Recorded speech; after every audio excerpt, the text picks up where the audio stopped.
আসসালামু আলাইকুম রহমতুল্লাহ। আজকের ভিডিওটা মূলত কোয়েল পাখির খামার করে কেন লসের সম্মুখীন হন।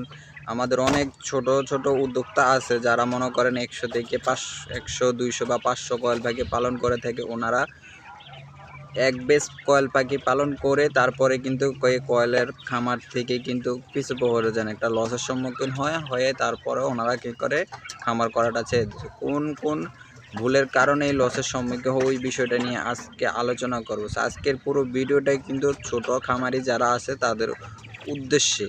সো যারা বড় খামারি আছে তাদের কিন্তু একটা অভিজ্ঞতা থাকে, যারা কিন্তু প্রথম এই কোয়েলের খামার করতে চায় 100-200 পিস দিয়ে, তাদের কোনো রকম অভিজ্ঞতা থাকে না। ওই ক্ষেত্রে কিন্তু ওনারা একটা বড় ধরনের লসের সম্মুখীন হয়।